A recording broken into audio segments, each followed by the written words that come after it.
பொருட்கள் மீது விதிக்கப்பட்ட 25% கூடுதல் வரியை ரத்து செய்து அமெரிக்க அதிபர் டிரம்ப் உத்தரவிட்டுள்ளார். இந்தியா அமெரிக்கா இடையேயான இடைக்கால வர்த்தக ஒப்பந்தத்துக்கான கூட்டறிக்கை வெளியிடப்பட்டுள்ளது. அமெரிக்க அதிபராக பதவியேற்ற டிரம்ப் இந்திய பொருட்கள் மீதான இறக்குமதி வரியை 10 விழுக்காட்டிலிருந்து 25% உயர்த்தினார். மேலும் ரஷ்யாவிடமிருந்து கச்சா எண்ணெய் வாங்குவதற்கு அபராதமாக 25 விழுக்காடு என மொத்தம் 50% வரி வசூலிக்கப்படும் என டிரம்ப் அறிவித்தார். இதனால் இந்தியாவின் ஏற்றுமதி வர்த்தகம் கடுமையான பாதிப்பை சந்தித்த நிலையில் இரு நாடுகளுக்கும் இடையே புதிய வர்த்தக ஒப்பந்தம் மேற்கொள்ள பலகட்ட பேச்சுவார்த்தை நடைபெற்றது. இதன் முடிவாக இந்திய பொருட்கள் மீதான இறக்குமதி வரி 18 விழுக்காடாக குறைப்பது உள்ளிட்ட அம்சங்களுடன் வர்த்தக ஒப்பந்தம் மேற்கொள்ளும் பணிகள் இறுதிக்கட்டத்தில் இருப்பதாக அமெரிக்க அதிபர் டிரம்ப் தனது ட்ரூத் சமூக வலைதள பக்கத்தில் கடந்த வாரத்தில் பதிவிட்டார். இதன் நீட்சியாக இரு நாடுகள் மேற்கொண்ட இடைக்கால வர்த்தக ஒப்பந்தத்தை இந்தியா மற்றும் அமெரிக்கா இணைந்து கூட்டறிக்கையாக வெளியிட்டுள்ளன. அதில் அமெரிக்காவின் அனைத்து வகையான தொழில்துறை, உணவு மற்றும் வேளாண் பொருட்களுக்கு இந்தியா முழுமையான வரி விலக்கு அல்லது பகுதியான விலக்கு அளிக்கும் என்று கூறப்பட்டுள்ளது. இதற்கு கைமாறாக இந்திய பொருட்கள் மீதான இறக்குமதி வரியை 18 விழுக்காடாக அமெரிக்கா குறைக்கும் என்றும் கூட்டறிக்கையில் குறிப்பிடப்பட்டுள்ளது. மேலும் ரஷ்யாவிடமிருந்து கச்சா எண்ணெய் வாங்க மாட்டோம் என இந்தியா உறுதியளித்ததால் 25 விழுக்காடு அபராத வரியை ரத்து செய்வதற்கான உத்தரவில் டிரம்ப் கையெழுத்திட்டுள்ளார்.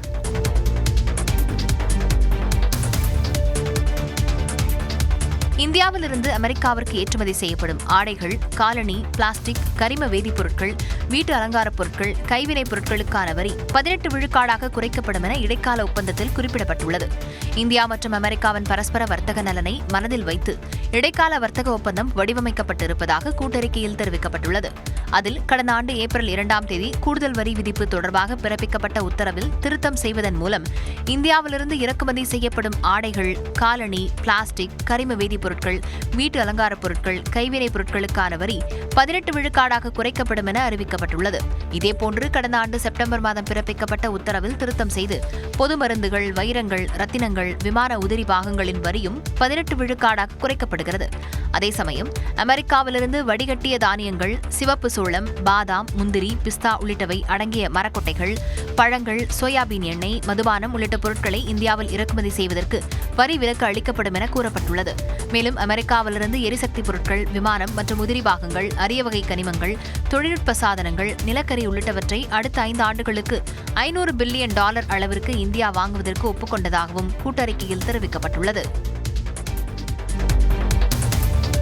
19 வயதுக்கு உட்பட்டோருக்கான உலகக்கோப்பையை 6வது முறையாக வென்று இந்திய அணி சாதித்துள்ளது. 16வது இளையோர் உலகக்கோப்பை கிரிக்கெட் தொடரின் இறுதிப் போட்டி ஜிம்பாப்வே தலைநகர் ஹராரேவில் நடைபெற்றது. இதில் 5 முறை சாம்பியனான இந்திய அணியும் நடப்பு சாம்பியனான இங்கிலாந்து அணியும் பலப்பரீட்சை நடத்தின. டாஸ் வென்ற இந்திய அணி கேப்டன் ஆயுஷ் மாத்ரே பேட்டிங்கை தேர்வு செய்த நிலையில் வைபவ் சூரியவன்ஷி, ஆரோன் ஜார்ஜ் தொடக்க வீரர்களாக களமிறங்கினர். ஆரோன் ஜார்ஜ் 9 ரன்களில் ஆட்டமிழந்ததை அடுத்து ஆயுஷ் மாத்ரே களமிறங்கி நிலைத்து ஆடினார். அவர் 53 ரன்களில் அவுட் ஆன நிலையில் அதிரடியாக ஆடிய வைபவ் சூரியவன்ஷி 15 பவுண்டரிகள், 15 சிக்சர்களை பறக்கவிட்டு 80 பந்துகளில் 175 ரன்களை குவித்தார். வேதாந்த் திரிவேதி 32 ரன்களும், விஹான் மல்ஹோத்ரா 30 ரன்களும், அபிக்யான் 40 ரன்களும், கனிஷ்க் சௌஹான் 37 ரன்களும் எடுத்தனர். 50 ஓவர்களின் முடிவில் இந்திய அணி 9 விக்கெட்டுகள் இழப்பிற்கு 411 ரன்களை குவித்தது. 412 ரன்கள் என்ற இமாலய இலக்குடன் களமிறங்கிய இங்கிலாந்து அணி 40.2 ஓவர்களின் முடிவில் 311 ரன்கள் மட்டுமே எடுத்து ஆல் அவுட் ஆனது. இதனால் 100 ரன்கள் வித்தியாசத்தில் இந்திய அணி 6வது முறையாக சாம்பியன் பட்டத்தை தட்டிச் சென்றது. இந்த நிலையில் இங்கிலாந்து அணியின் பந்துவீச்சை துவம்சம் செய்த வைபவ் சூரியவன்ஷி ஆட்ட நாயகன், தொடர் நாயகன் என 2 விருதுகளையும் தன்வசமாக்கினார். 19 வயதுக்குட்பட்டோருக்கான ஆடவர் கிரிக்கெட் உலகக்கோப்பையை இந்திய அணி கைப்பற்றியதை அடுத்து நாடு முழுவதும் கொண்டாட்டம் கடைகட்டின. மகாராஷ்டிரா மாநிலம் விராரில் கேப்டன் ஆயுஷ் மாத்ரேவின் இல்லத்தில் ஏராளமானோர் குவிந்து வெற்றியை கொண்டாடி மகிழ்ந்தனர்.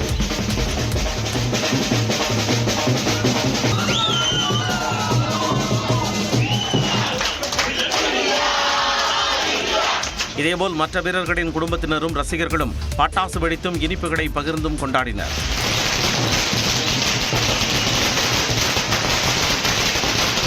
இந்நிலையில் போட்டி முழுவதும் தோல்வியடையாமல் இந்திய அணி தனது ஆதிக்க செயல்திறனால் நாட்டை பெருமைப்படுத்தியுள்ளதாக குடியரசுத் தலைவர் திரௌபதி முர்மு பாராட்டு தெரிவித்துள்ளார். பிரதமர் நரேந்திர மோடி, மக்களவை எதிர்க்கட்சித் தலைவர் ராகுல் காந்தி, முதலமைச்சர் மு க ஸ்டாலின், அதிமுக பொதுச் செயலாளர் எடப்பாடி பழனிசாமி, ரிலையன்ஸ் அறக்கட்டளையின் தலைவர் நீட்டா அம்பானி மற்றும் முன்னாள் இந்நாள் கிரிக்கெட் வீரர்களும் வாழ்த்துக்களை தெரிவித்துள்ளனர். விருதுநகரில் நடைபெறும் திமுக இளைஞரணி மாநாட்டில் 1.5 லட்சம் பேர் கலந்து கொள்ள உள்ளனர். திமுக இளைஞரணி தென்மண்டல மாநாடு விருதுநகரில் இன்று நடைபெறுகிறது. தேர்தலை எதிர்நோக்கி திமுகவின் இளைஞரணி, மகளிரணி மாநாடுகள் அடுத்தடுத்து மண்டல வாரியாக நடைபெற்று வருகின்றன. அந்த வகையில் விருதுநகர் மாவட்டம் கல்குறிச்சியில் திமுக இளைஞரணி தென்மண்டல மாநாடு இன்று மாலை 3 மணி அளவில் நடைபெற உள்ளது. இதில் 20 திமுக அமைப்பு மாவட்டங்களைச் சேர்ந்த 1 லட்சத்திற்கும் மேற்பட்ட நிர்வாகிகள் பங்கேற்க உள்ளனர். இதற்காக 150 ஏக்கர் பரப்பளவில் ஏற்பாடுகள் விறுவிறுப்பாக நடைபெற்று வருகின்றன. இந்த நிலையில் இளைஞரணியினரை வரவேற்று வீடியோ வெளியிட்டுள்ள திமுக தலைவர் ஸ்டாலின், இளைஞரணி செயலாளர் உதயநிதியின் செயல்பாடுகளை பாராட்டியுள்ளார். திராவிட முன்னேற்ற கழகத்து மேல எப்போதும் வன்மத்தோடு இருக்கிற எதிரிகள் என்ன கட்டமைச்சாங்க?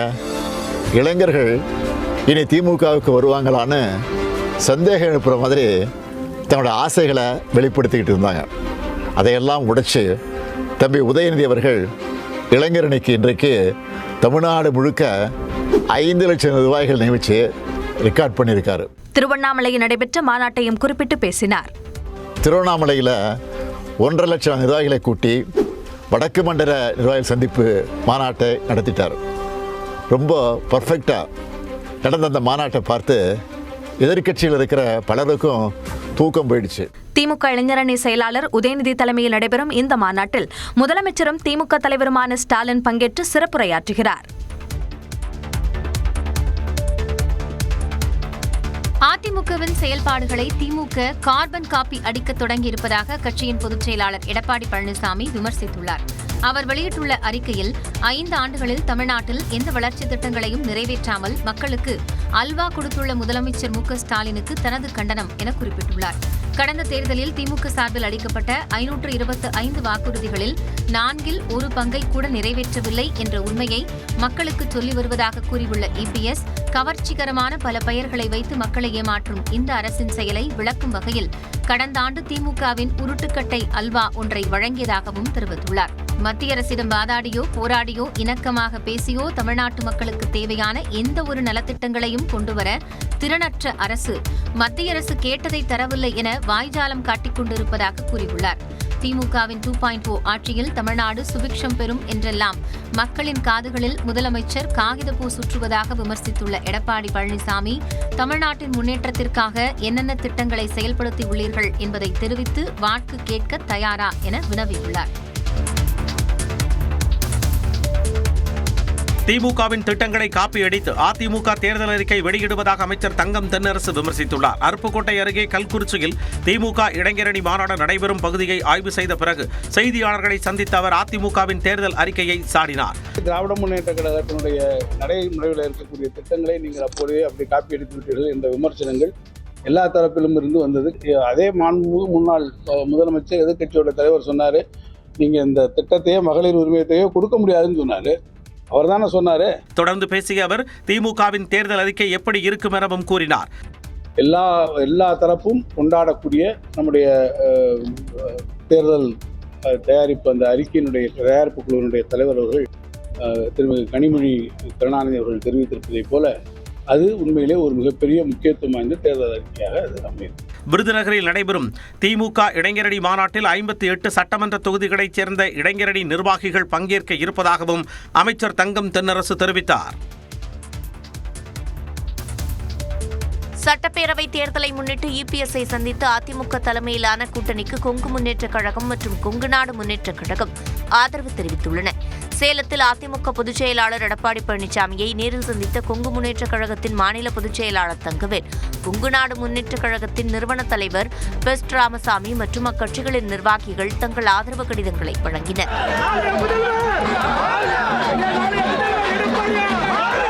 இதனைத் தொடர்ந்து அதிமுக தேர்தல் அறிக்கையில் ஜல்லிக்கட்டு போட்டிகளுக்கு என அறிவிக்கப்பட்டுள்ள சிறப்பம்சங்களுக்கு நன்றி தெரிவிக்கும் விதமாக ஜல்லிக்கட்டு விழாக்குழுவினர் எடப்பாடி பழனிசாமியின் இல்லத்திற்கு காளைகளுடன் திரண்டு வந்தனர். ஜல்லிக்கட்டு நடத்த 5 லட்சம் ரூபாய் மானியம், உயிரிழக்கும் வீரர்களுக்கு 5 லட்சம் ரூபாய் இழப்பீடு மற்றும் காப்பீடு உள்ளிட்ட அறிவிப்புகளை வெளியிட்டதற்காக கரும்பு, மஞ்சள் உள்ளிட்ட சீர்வரிசை தட்டுகளை ஏந்தி அவர்கள் நன்றி தெரிவித்தனர்.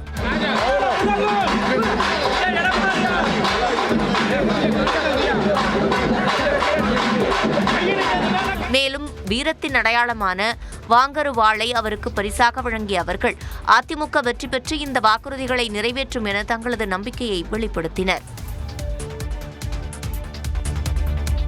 சசிகலாவை சந்தித்த நிர்வாகியை கட்சியில் இருந்து நீக்கிய அமமுக பொதுச் செயலாளர் டிடிவி தினகரன் நடவடிக்கை எடுத்துள்ளார்.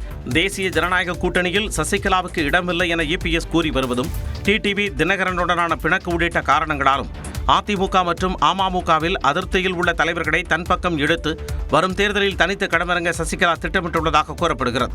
அதன்படி சென்னை போயஸ் கார்டனில் உள்ள சசிகலாவின் வீட்டில் நடந்த ஆலோசனைக் கூட்டத்தில் அமமுக மாணவரணி செயலாளரான ஜீவிதா நாச்சியார் கலந்து கொண்டார்.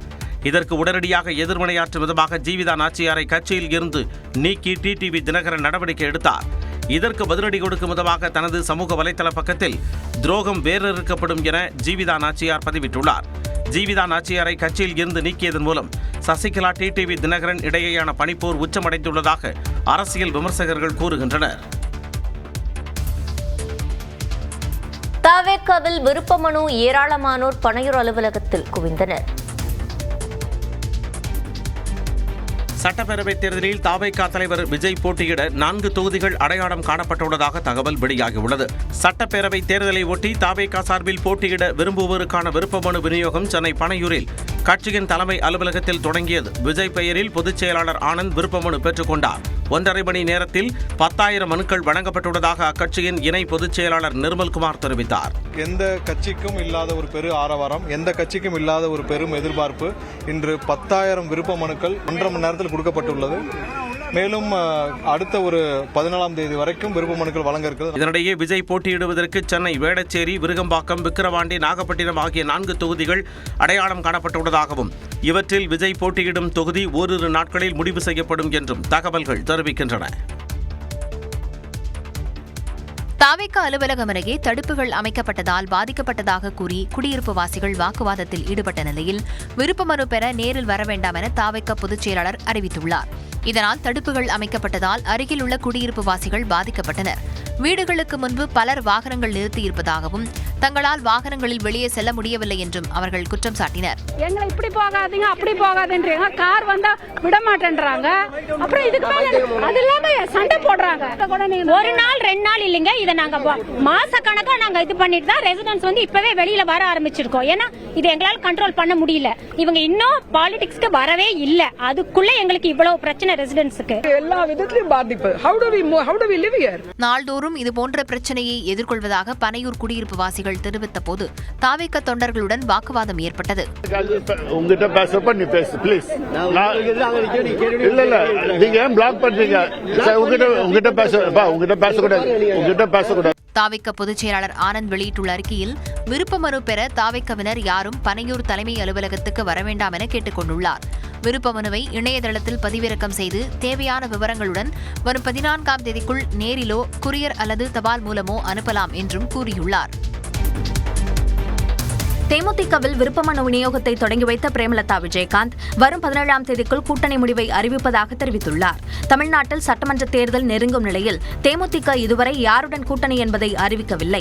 இந்த நிலையில் தமிழ்நாடு மற்றும் புதுச்சேரியில் தேமுதிக சார்பில் போட்டியிட விரும்புவோருக்கான விருப்ப மனு விநியோகத்தை சென்னை கோயம்பேட்டில் உள்ள கட்சி தலைமை அலுவலகத்தில் அக்கட்சியின் பொதுச் செயலாளர் பிரேமலதா தொடங்கி வைத்தார். அதன்படி தமிழ்நாட்டில் பொது தொகுதிகளுக்கான விருப்ப மனுவிற்கு கட்டணமாக 15,000 ரூபாயும், தனி தொகுதிகளுக்கான விருப்ப மனுவிற்கு கட்டணமாக 10,000 ரூபாயும் நிர்ணயம் செய்யப்பட்டுள்ளது. பூர்த்தி செய்யப்பட்ட விண்ணப்பத்தை வரும் 12ஆம் தேதி மாலை 5 மணிக்குள் ஒப்படைக்க வேண்டும் என்று தேமுதிக சார்பில் அறிவுறுத்தப்பட்டுள்ளது. இந்த நிலையில் செய்தியாளர்களை சந்தித்த பிரேமலதா கூட்டணி நிலைப்பாடு குறித்த கேள்விக்கு பதிலளித்தார். ரொம்ப ஷார்ட் டைம் இருக்குன்னு கேக்குறீங்க, எனக்கு புரியாம இல்ல. ஆனால் ஃபைனல் வாக்காளர் லிஸ்ட், இறுதி வாக்காளர் பட்டியல் அறிவிக்க முன்னாடி எங்கள் கூட்டணியை நாங்கள் இறுதி செய்வோம். இறுதி வாக்காளர் பட்டியல் வரும் 17ஆம் தேதி வெளியாக உள்ளது குறிப்பிடத்தக்கது. தமிழ்நாடு உள்ளிட்ட 5 மாநில சட்டப்பேரவை தேர்தல்களை சட்டத்திற்கு உட்பட்டு நடைபெறுவதை உறுதி செய்ய வேண்டும் என்று மத்திய பார்வையாளர்களுக்கு தலைமை தேர்தல் ஆணையர் ஞானேஷ்குமார் அறிவுறுத்தியிருக்கிறார். தமிழ்நாடு, கேரளா, மேற்கு வங்கம், அசாம் ஆகிய மாநிலங்களிலும் புதுச்சேரியிலும் விரைவில் சட்டப்பேரவை தேர்தல் நடைபெற உள்ளது. இதற்கான ஏற்பாடுகளை மேற்கொண்டு வரும் தேர்தல் ஆணையம் இந்த பணிகளை மேற்பார்வையிட 1444 மத்திய பார்வையாளர்களை நியமித்துள்ளது. அவர்களுடன் வியாழன் மற்றும் வெள்ளி ஆகிய 2 நாட்கள் டெல்லியில் உள்ள தேர்தல் ஆணைய அலுவலகத்தில் தலைமை தேர்தல் ஆணையர் ஞானேஷ்குமார் தேர்தல் ஆணையர் அமைச்சர்கள் சுக்பீர் சிங் சந்து மற்றும் விவேக் ஜோஷி ஆகியோர் ஆலோசனை மேற்கொண்டனர். அப்போது மத்திய பார்வையாளர்கள் தேர்தல் ஆணையத்தின் பிரதிநிதிகள் என்றும் அவர்கள் தேர்தல் நியாயமாக நடைபெறுவதை உறுதி செய்ய வேண்டும் என்றும் அறிவுறுத்தப்பட்டுள்ளது.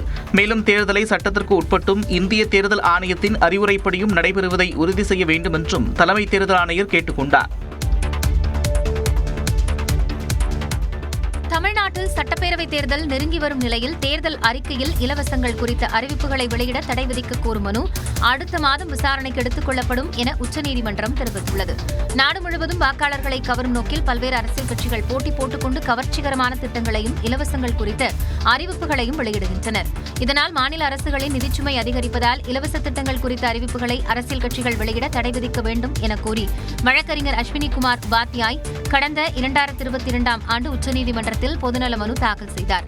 இந்த மனுவானது அப்போதைய தலைமை நீதிபதி NV ரமணா தலைமையிலான அமர்வு முன்பு விசாரணைக்கு வந்தபோது இதுகுறித்து தேர்தல் ஆணையமும் மத்திய அரசும் பதிலளிக்க நோட்டீஸ் அனுப்ப உத்தரவிடப்பட்டு வழக்கு ஒத்திவைக்கப்பட்டது. இந்நிலையில் தமிழ்நாடு, கேரளா உள்ளிட்ட 5 மாநிலங்களில் விரைவில் தேர்தல் நடைபெறவுள்ளதால் இந்த வழக்கை விசாரிக்க கோரி வழக்கறிஞர் அஸ்வினி குமார் உபாத்யாய் தலைமை நீதிபதி சூரியகாந்த் அமர்வு முன்பாக முறையிட்டார். அப்போது பேசிய தலைமை நீதிபதி சூரியகாந்த் இது மிகவும் முக்கியமான பிரச்சினை என்றும் இந்த வழக்கு மார்ச் மாதம் விசாரணைக்கு எடுத்துக் கொள்ளப்படும் என்றும் கூறினார். குடிநீர் பாட்டில்களில் பிளாஸ்டிக் நுண்துகள்கள் இருப்பது குறித்த ஆய்வுகளை விரைந்து முடிக்க வேண்டும் என மத்திய அரசுக்கு உத்தரவிடப்பட்டுள்ளது. குடிநீர் பாட்டில்களில் பிளாஸ்டிக் நுண்துகள் குறித்த எச்சரிக்கை வாசகங்கள் இடம்பெற வேண்டும் என சென்னை உயர்நீதிமன்றம் உத்தரவிட்டுள்ளது. குடந்தையின் நஞ்சுக்குடியில் இருந்து பிளாஸ்டிக் நுண்துகள்கள் கண்டறியப்பட்டதாக வெளியான செய்தியின் அடிப்படையில் சென்னை உயர்நீதிமன்ற சிறப்பு அமர்வு தாமாக முன்வந்து வழக்கை எடுத்துக் கொண்டது. இந்த வழக்கு நீதிபதிகள் N. சதீஷ்குமார், D. பரத சக்கரவர்த்தி அடங்கிய அமர்வில் மீண்டும் விசாரணைக்கு வந்தபோது உணவுப் பொருட்களை பிளாஸ்டிக் பைகளில் பொதிந்து விற்பனை செய்வது தொடர்பாக ஏற்கனவே வழிகாட்டு விதிகள் வகுக்கப்பட்டுள்ளதாக இந்திய உணவு பாதுகாப்பு மற்றும் தர ஆணையம் அறிக்கை தாக்கல் செய்தது. இமாச்சல பிரதேசம், ராஜஸ்தான் உள்ளிட்ட 6 மாநிலங்களில் குடிநீர் பாட்டில்களின் மாதிரிகளில் சேகரிக்கப்பட்டு ஆய்வு செய்தபோது அவற்றில் மைக்ரோ பிளாஸ்டிக் எனப்படும் நுண் பிளாஸ்டிக் துகள்கள் இருப்பது கண்டறியப்பட்டுள்ளதாகவும் அதேபோல பிளாஸ்டிக் பாக்கெட்டுகளில் அடைத்து விற்கப்படும் உப்பு, சர்க்கரையிலும் மைக்ரோ பிளாஸ்டிக் இருப்பது தெரிய வந்துள்ளதாகவும் மத்திய அரசு தெரிவித்துள்ளது. இதைத் தொடர்ந்து அன்றாடம் பயன்படுத்தும் குடிநீர் பாட்டில்களில் மைக்ரோ பிளாஸ்டிக் குறித்த எச்சரிக்கை வாசகங்கள் இடம்பெற அறிவுறுத்த வேண்டும் என மத்திய அரசுக்கு நீதிபதிகள் உத்தரவிட்டனர். ஆய்வுகள் ஆரம்ப நிலையில் இருப்பதால் மக்களிடையே குழப்பம் ஏற்படும் என மத்திய அரசு தெரிவித்ததை அடுத்து ஆய்வுகளை விரைந்து முடிக்க அறிவுறுத்திய நீதிபதிகள் அதுவரை எச்சரிக்கை வாசகங்களை ஒட்ட வேண்டும் என குடிநீர் பாட்டில் நிறுவனங்களுக்கு உத்தரவிட்டனர். தமிழ்நாட்டில் இன்றும் நாளையும் மிதமான பனிமூட்டம் நீடிக்கும் என்று வானிலை ஆய்வு மையம் தெரிவித்துள்ளது. இது தொடர்பாக சென்னை வானிலை ஆய்வு மையம் வெளியிட்டுள்ள செய்திக்குறிப்பில் வட தமிழக கடலோர மாவட்டங்கள் நீலகிரி, திண்டுக்கல், சேலம், ஈரோடு, கிருஷ்ணகிரி, தர்மபுரி, திருப்பத்தூர், வேலூர் மற்றும் ராணிப்பேட்டையில் இன்றும் நாளையும் மிதமான பனிமூட்டம் காணப்படும் என தெரிவிக்கப்பட்டுள்ளது. தமிழ்நாடு, புதுச்சேரியில் 6 நாட்களுக்கு வறண்ட வானிலை காணப்படும் எனவும் கூறியுள்ளது. சென்னையை பொறுத்தவரை வானம் மேகமூட்டத்துடன் காணப்படும் என்றும் வானிலை ஆய்வு மையம் கணித்துள்ளது. வரும் 10ஆம் தேதி வரை தமிழ்நாடு, புதுச்சேரியில் அதிகபட்ச வெப்பநிலை ஓரிரு இடங்களில் 2 டிகிரி செல்சியஸ் வரை அதிகமாக இருக்கக்கூடும் என்றும் தெரிவித்துள்ளது.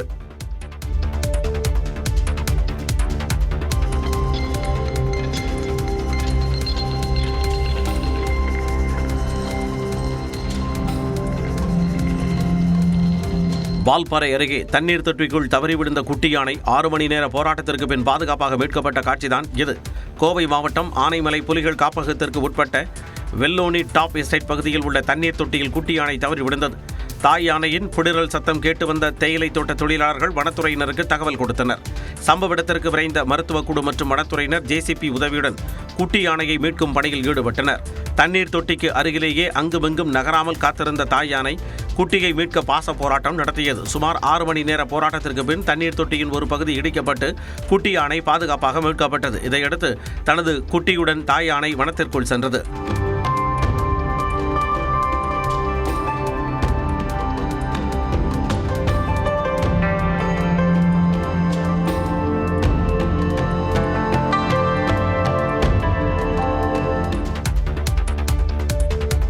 தூத்துக்குடி மாவட்டம் கோவில்பட்டி அருகே குடமுழுக்கு விழாவில் புனித நீர் தெளிக்க பயன்படுத்திய ட்ரோன் தலையில் விழுந்ததில் தம்பதி காயமடைந்தனர்.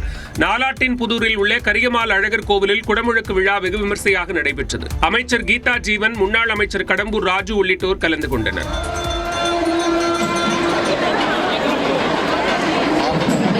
அப்போது பக்தர்களுக்கு புனித நீர் தெளித்துக் கொண்டிருந்த ட்ரோன் திடீரென்று விழுந்தது. இதில் தேனி மாவட்டத்தைச் சேர்ந்த மும்மூர்த்தி, அவரது மனைவி சாரதா ஆகியோர் காயமடைந்தனர். உடனடியாக இருவரும் மீட்கப்பட்டு அரசு மருத்துவமனையில் அனுமதிக்கப்பட்டனர். இதனையடுத்து மருத்துவமனையில் சிகிச்சை பெற்று வந்த மும்மூர்த்தியை கடம்பூர் ராஜு நேரில் சென்று நலம் விசாரித்தார்.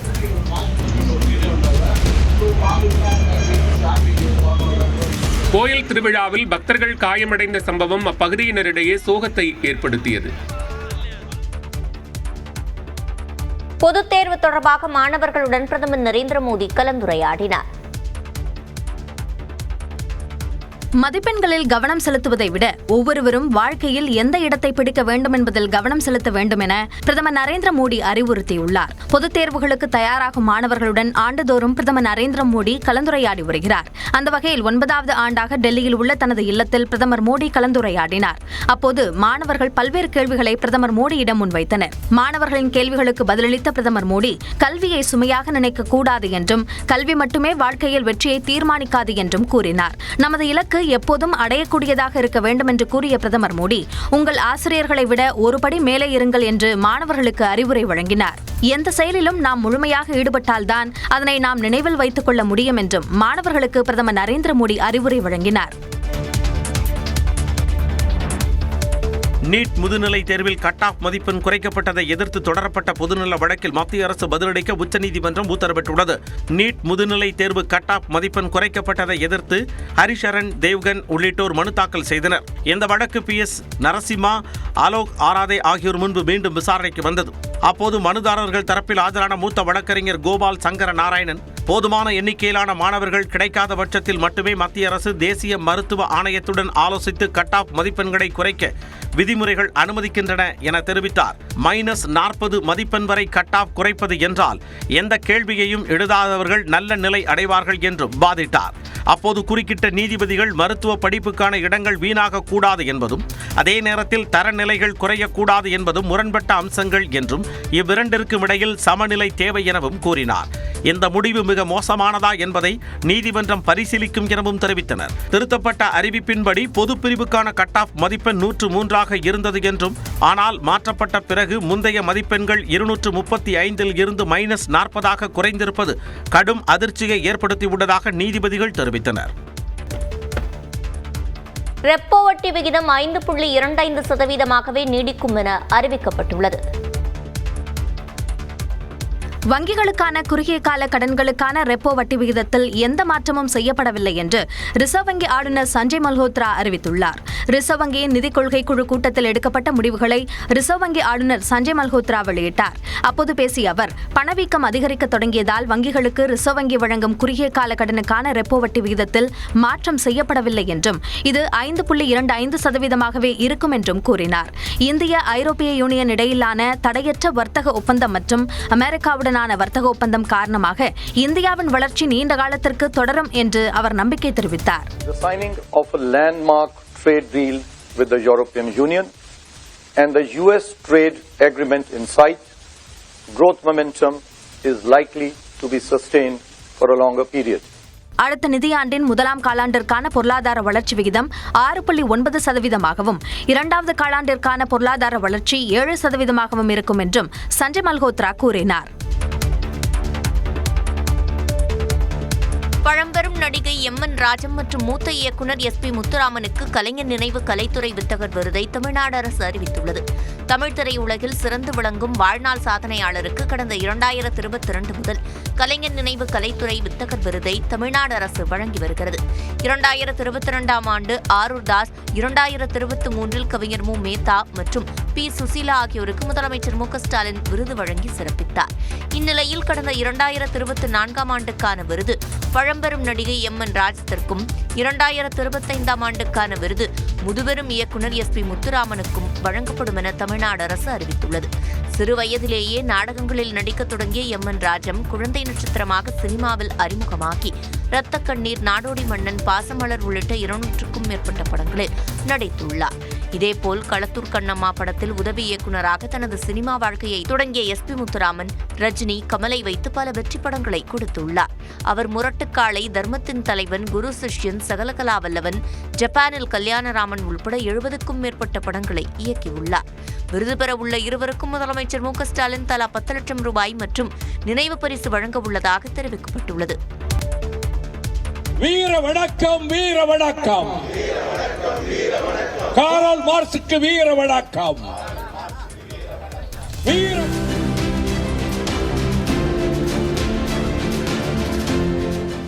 சென்னை கன்னிமாரா நூலகத்தில் நடைபெற்ற மாமேதை கார்ல் மார்க்ஸ் சிலை திறப்பு விழாவில் கூட்டணியின் ஒற்றுமையை பறைசாற்றும் விதமாக முதலமைச்சர் மு.க. ஸ்டாலினுடன் திமுக கூட்டணி கட்சித் தலைவர்கள் பங்கேற்ற காட்சிதான் இது.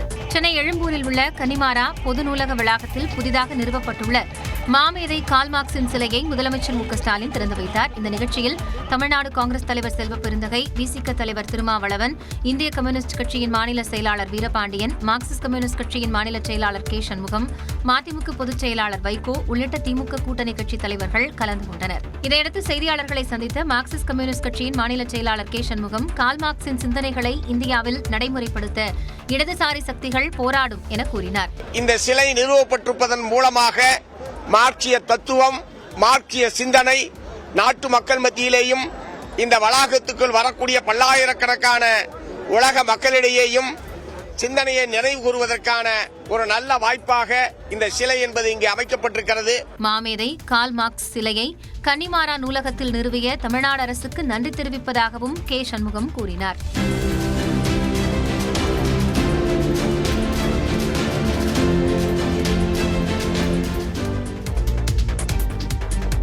சென்னை தலைமைச் செயலகத்தில் இருந்தபடி மிட்சுபிசி எலக்ட்ரிக் இந்தியா நிறுவனத்தின் தொழிற்சாலையை திறந்து வைத்த முதலமைச்சர் மு.க. ஸ்டாலின் பல்வேறு முடிவுற்ற கட்டடங்களையும் திறந்து வைத்தார்.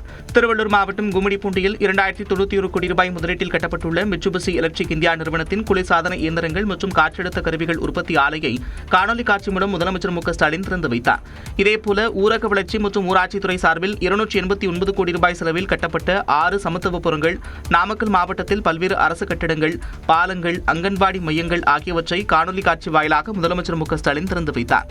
இதனைத் தொடர்ந்து சென்னை கிண்டி, ஜெயங்கொண்டம், அருப்புக்கோட்டை ஆகிய பகுதிகளில் 348 கோடி ரூபாய் செலவில் கட்டப்பட்ட மருத்துவ கட்டடங்கள், அரசு மருத்துவமனைகளையும் முதலமைச்சர் திறந்து வைத்தார். சென்னை கிண்டியில் 14 கோடியே 50 லட்சம் ரூபாய் மதிப்பீட்டில் அமைய உள்ள தமிழ்நாட்டின் முதல் கடல் ஆமை பாதுகாப்பு மைய பணிகளுக்கும் முதலமைச்சர் மு.க. ஸ்டாலின் அடிக்கல் நாட்டினார்.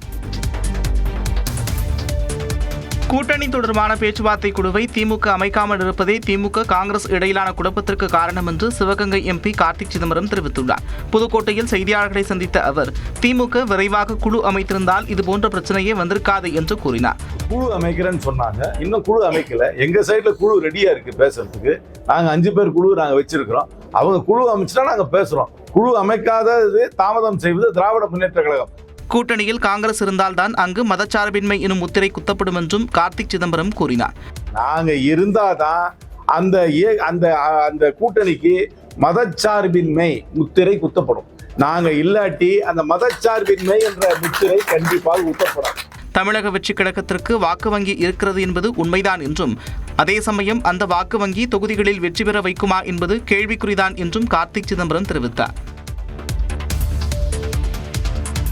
தமிழ்நாட்டில் 2 முனை போட்டி மட்டுமே நிலவுவதாக திமுக கூட்டணி கட்சித் தலைவர்கள் தெரிவித்துள்ளனர். நியூஸ் 18 தமிழ்நாட்டிற்கு பேட்டியளித்த விசிக தலைவர் திருமாவளவன், திமுக கூட்டணி மக்கள் ஆதரவோடு மீண்டும் வெற்றி பெறும் என்றார். எப்போதுமே 2 முனை போட்டிதான்.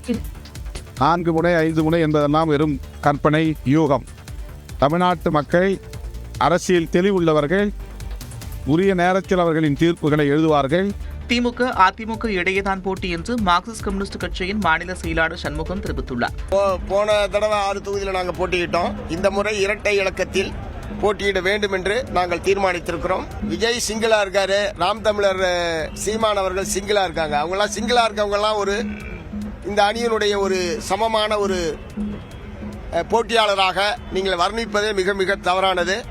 பாஜகவை சுமந்து வரும் அனைத்து கட்சிகளையும் தோற்கடிப்போம் என்று இந்திய கம்யூனிஸ்ட் கட்சியின் மாநில செயலாளர் வீரபாண்டியன் கூறியிருக்கிறார். 4 அல்ல 8 அல்ல 10 முறை எத்தனை முறை போட்டி ஏற்பட்டாலும் திமுக தலைமையில் எங்கள் கூட்டணி வெற்றி பெறும்.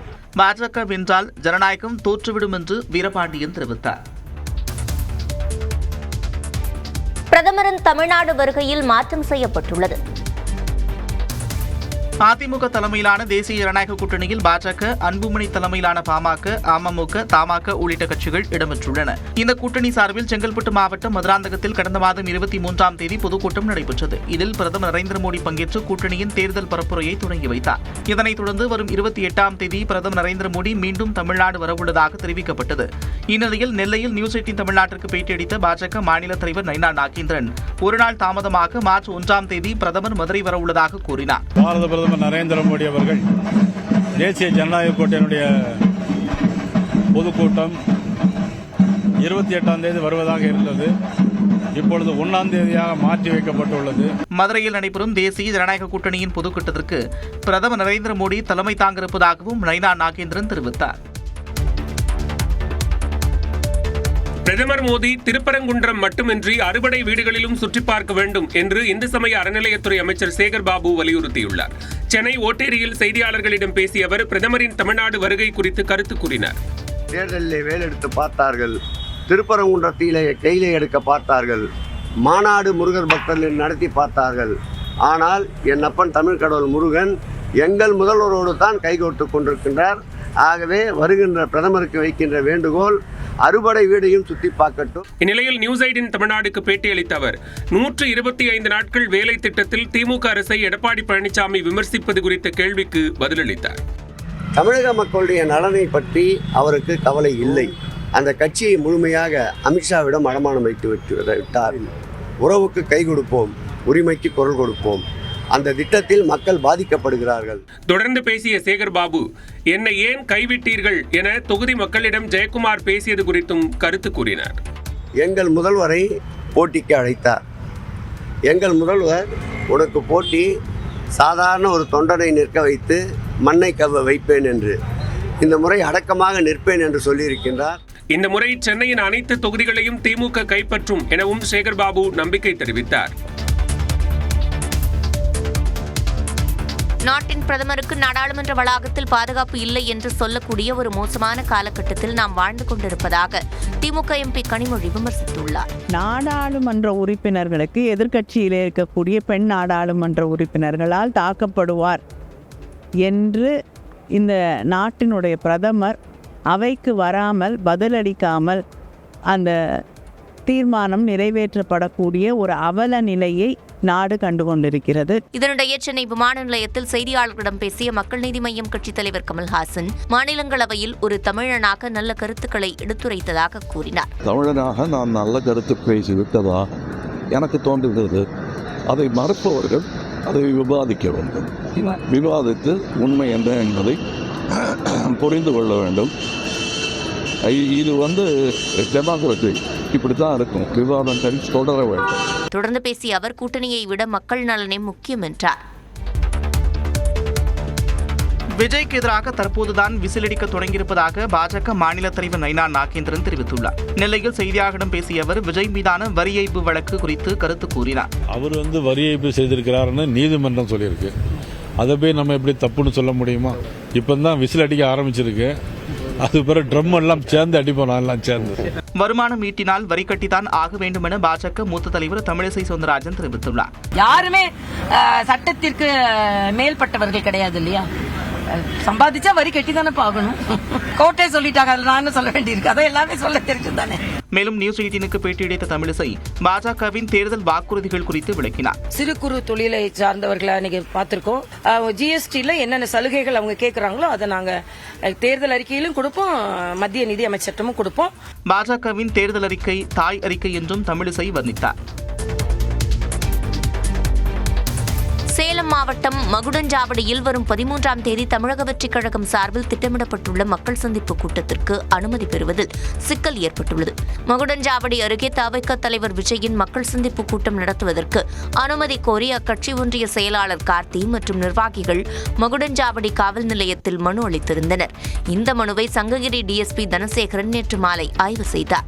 அதில் 20க்கும் மேற்பட்ட முக்கிய விவரங்கள் விடுபட்டுள்ளதாக கட்சி நிர்வாகிகளிடம் அவர் தெரிவித்துள்ளார். குறிப்பாக சென்னை சென்னை உயர்நீதிமன்ற உத்தரவுப்படி பொதுமக்கள் கூடும் இடத்திற்கான பொதுப்பணித்துறை தகுதிச் சான்று மற்றும் இடத்தின் உரிமையாளரிடம் பெறப்பட்ட ஒப்புகைச் சான்று போன்றவை இணைக்கப்படவில்லை என சுட்டிக்காட்டியுள்ளார். இன்றைக்குள் உரிய விளக்கமும் தேவையான ஆவணங்களும் தாக்கல் செய்யாவிட்டால் கூட்டத்திற்கு அனுமதி மறுக்கப்பட வாய்ப்புள்ளதாக கூறப்படுகிறது. ஏற்கனவே சேலம் மாநகரிலும் இதேபோன்ற ஆவணங்களை காவல்துறை கோரியுள்ள நிலையில் திட்டமிட்டபடி சேலத்தில் விஜயின் மக்கள் சந்திப்பு கூட்டம் நடைபெறுமா என்பது கேள்விக்குறியாகியுள்ளது. அங்கன்வாடி ஊழியர்கள் இரவிலும் போராட்டத்தில் ஈடுபட்டனர். தமிழ்நாடு முழுவதும் சத்துணவு அங்கன்வாடி பணியாளர்கள் சங்கங்களின் கூட்டமைப்பினர் காலமுறை ஊதியம் உள்ளிட்ட 10 அம்ச கோரிக்கைகளை வலியுறுத்தி இரவிலும் போராட்டத்தில் ஈடுபட்டனர். திருவள்ளூர் மாவட்ட ஆட்சியர் அலுவலகம் முன்பு ஒப்பாரி வைத்து போராட்டம் நடத்திய ஊழியர்கள் சாலையிலேயே படுத்துறங்கி 5வது நாளாக தங்களது போராட்டத்தை தொடர்ந்தனர்.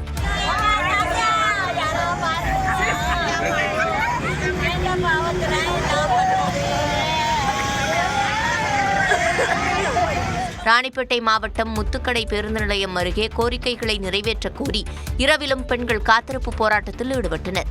கோவை தெற்கு வட்டாட்சியர் அலுவலகம் அருகில் 4வது நாளாக போராட்டத்தில் ஈடுபட்ட 500க்கும் மேற்பட்டோர் கைது செய்யப்பட்டனர். மாலையில் விடுவிக்கப்பட்டதும் மீண்டும் போராட்டத்தில் ஈடுபட்ட அவர்கள் செல்போன் டார்ச் விளக்கை ஒளிரவிட்டு கோரிக்கைகளை வலியுறுத்தினர்.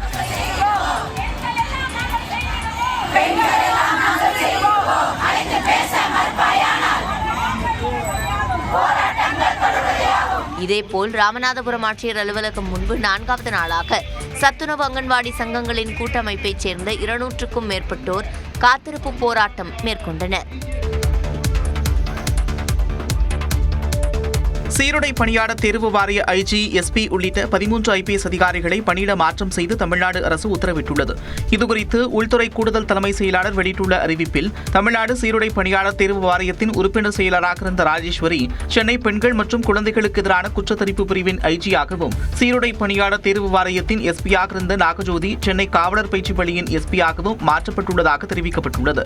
இதேபோல பெண்கள் மற்றும் குழந்தைகளுக்கு எதிரான குற்றங்கள் தடுப்பு பிரிவின் ஐஜியாக இருந்த கயல்வெளி தமிழ்நாடு சீருடை பணியாளர் தேர்வு வாரியத்தின் உறுப்பினர் செயலராக நியமிக்கப்பட்டுள்ளார். சென்னை மேற்கு போக்குவரத்து காவல்துறை ஆணையர் சுஹாசினி தமிழ்நாடு சீருடை பணியாளர் தேர்வு வாரியத்தின் எஸ்பியாக நியமிக்கப்பட்டுள்ளார். காத்திருப்போர் பட்டியலிருந்த ஐஜி ரம்யபாரதி சென்னை குற்றப்பிரிவு ஐஜியாக நியமிக்கப்பட்டுள்ளார்.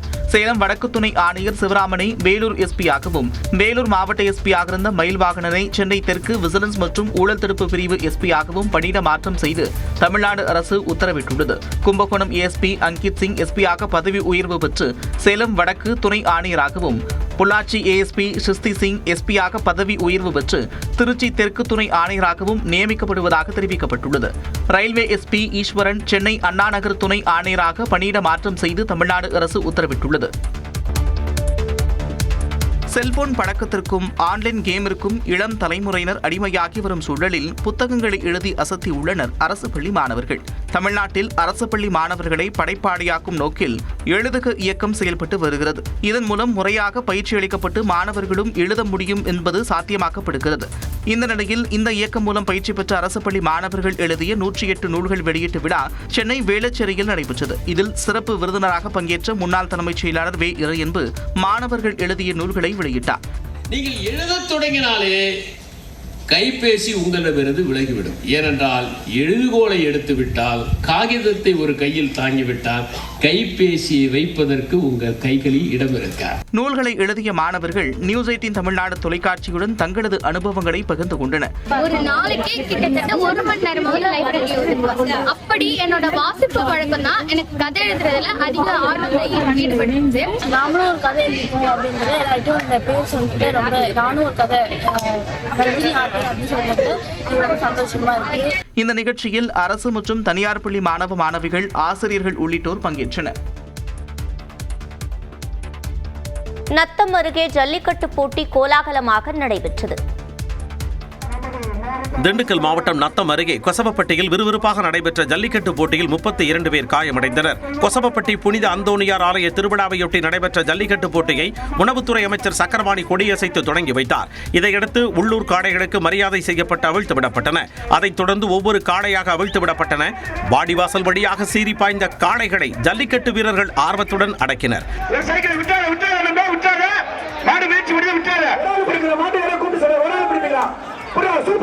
சூப்பரா விட்டாங்க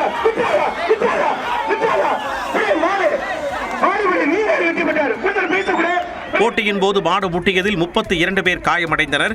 இதில் படுகாயமடைந்த 6 பேர் மேல் சிகிச்சைக்காக திண்டுக்கல் அரசு மருத்துவமனையில் அனுமதிக்கப்பட்டனர். ஜல்லிக்கட்டு போட்டியில் திண்டுக்கல், கரூர், மதுரை, சிவகங்கை, தேனி, புதுக்கோட்டை உள்ளிட்ட பல்வேறு மாவட்டங்களில் இருந்தும் காளைகளும் 400 மாடுபிடி வீரர்களும் பங்கேற்றனர். காளைகளை அடக்கிய வீரர்களுக்கும் பிடிபடாத காளைகளின் உரிமையாளர்களுக்கும் பிரிட்ஜ், பீரோ, கட்டில் உள்ளிட்டவை பரிசாக வழங்கப்பட்டன. எத்தனை அடிமைகள் வந்தாலும் சரி, பழைய அடிமைகள், புதிய அடிமைகள் வந்தாலும் சரி, நிச்சயம் வருகின்ற சட்டமன்ற தேர்தலில் குறைந்தது 200 தொகுதிகளில் நம்முடைய திராவிட முன்னேற்ற கழகம் வெற்றி பெற்று நம்முடைய தலைவர் மீண்டும் முதலமைச்சராக அமரப்போவது உறுதி. எதிர்வரும் சட்டமன்ற தேர்தல் குறித்து தஞ்சையில் திருமண விழா ஒன்றில் கலந்து கொண்ட தமிழ்நாடு துணை முதலமைச்சர் உதயநிதி ஸ்டாலின் பேசிய காட்சிதான் இது. தஞ்சை புதிய பேருந்து நிலையம் அருகே முன்னாள் மத்திய இணையமைச்சர் பழனி மாணிக்கத்தின் இல்ல திருமண விழாவில் துணை முதலமைச்சர் உதயநிதி ஸ்டாலின் கலந்து கொண்டு திருமணத்தை நடத்தி வைத்தார். நிகழ்ச்சியில் பேசிய அவர், மத்திய நிதிநிலை அறிக்கையில் தமிழ்நாடு புறக்கணிக்கப்பட்டுள்ளதாக கூறினார். தமிழ்நாட்டுக்கான நிதி உரிமை தொடர்ந்து பறிக்கப்பட்டிருக்கு. 2 நாட்களுக்கு முன்பு அறிவித்த பட்ஜெட், ஒன்றிய பட்ஜெட்ல தமிழ்நாட்டுக்கு ஒரு திட்டமும் இல்ல. தமிழ்நாட்டிற்கு மத்திய அரசு பல்வேறு வகைகளில் தொந்தரவு கொடுத்து வருவதாகவும் துணை முதலமைச்சர் உதயநிதி ஸ்டாலின் தெரிவித்தார்.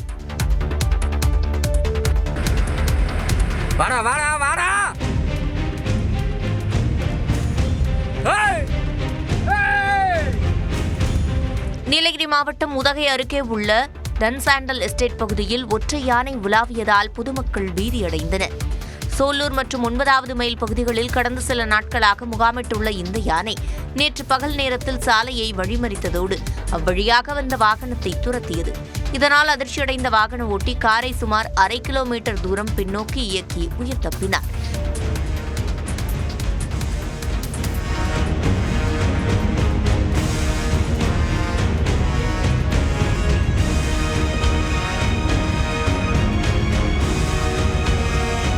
மேலும் அங்கு தேயிலை பறிப்பில் ஈடுபட்ட தொழிலாளர்கள் அச்சமடைந்தனர். இந்நிலையில் இரவு நேரங்களில் விளைநிலங்களை சேதப்படுத்தி வரும் இந்த யானையை உடனே அடர்ந்த வனப்பகுதிக்குள் விரட்ட வேண்டும் என வனத்துறைக்கு கோரிக்கை விடுத்துள்ளனர்.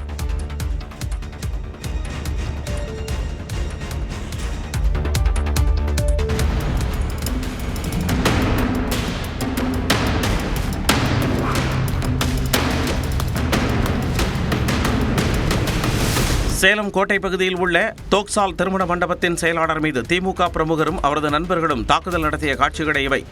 தோக்சால் திருமண மண்டப செயலாளராக இருப்பவர் நௌமான். இந்நிலையில் அந்த பதவிக்கு குறிவைத்துள்ள திமுக பகுதிச் செயலாளர் இப்ராஹிம் நௌமானை பதவியை விட்டு விலகுமாறு வற்புறுத்தியதாக கூறப்படுகிறது. இதனை நௌமான் பெரிதாக எடுத்துக்கொள்ளாத சூழலில் அவரது அலுவலகத்திற்கு சென்ற இப்ராஹிம் தனது நண்பர்களுடன் சேர்ந்து நௌமான் மீது கொலைவெறி தாக்குதல் நடத்தியுள்ளார்.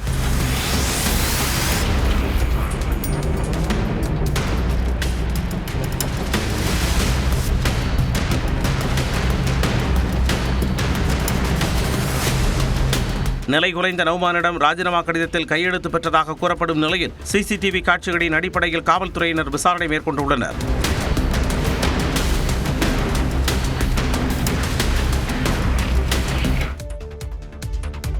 பழனிக்கு மாட்டு வண்டிகளில் பக்தர்கள் பயணம் மேற்கொண்டனர்.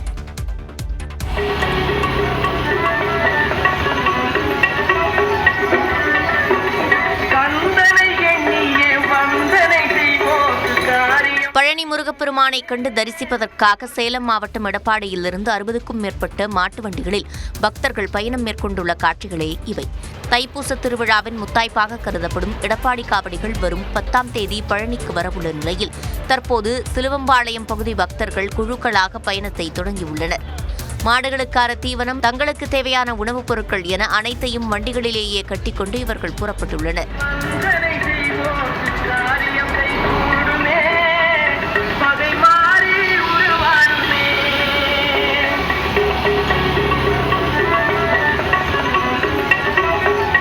நாட்கள் பயணம், 2 நாட்கள் தரிசனம் என திட்டமிட்டு நெடுஞ்சாலையில் வரிசையாக அணிவகுத்து சென்ற இந்த மாட்டு வண்டிகளை பொதுமக்கள் ஆச்சரியத்துடன் பார்த்து சென்றனர். உச்சநீதிமன்றம் மற்றும் உயர்நீதிமன்றங்களில் நீதிபதிகள் நியமனத்தில் இடஒதுக்கீடு முறையை அமல்படுத்தும் வகையில் தனிநபர் மசோதாவை திமுக மாநிலங்களவை உறுப்பினர் வில்சன் தாக்கல் செய்தார்.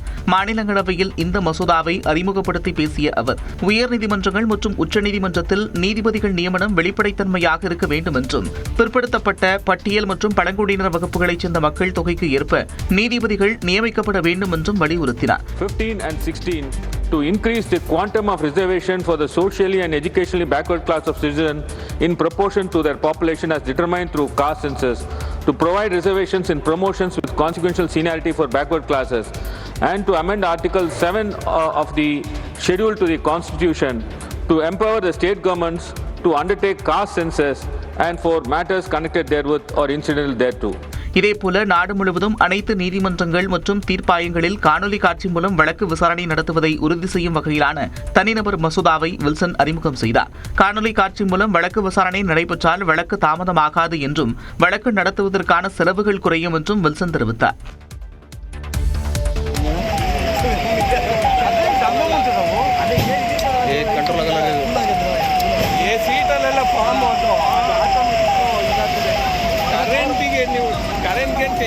கேரளாவில் கோழிக்கோடு விமான நிலையம் அருகே 4 பேருந்துகள் அடுத்தடுத்து தீயில் கருகிய அதிர்ச்சி காட்சிதான் இது.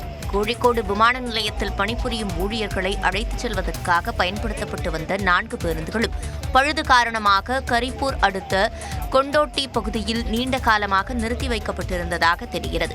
இந்நிலையில் ஒரு பேருந்தில் பற்றிய தீ கண்ணிமைக்கும் நேரத்தில் மற்ற பேருந்துகளுக்கும் பரவி கொழுந்துவிட்டு எரிந்தது.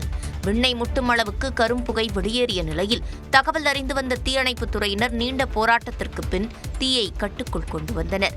விபத்துக்கான காரணம் தெரிவராத நிலையில் காவல்துறையினர் விசாரித்து வருகின்றனர்.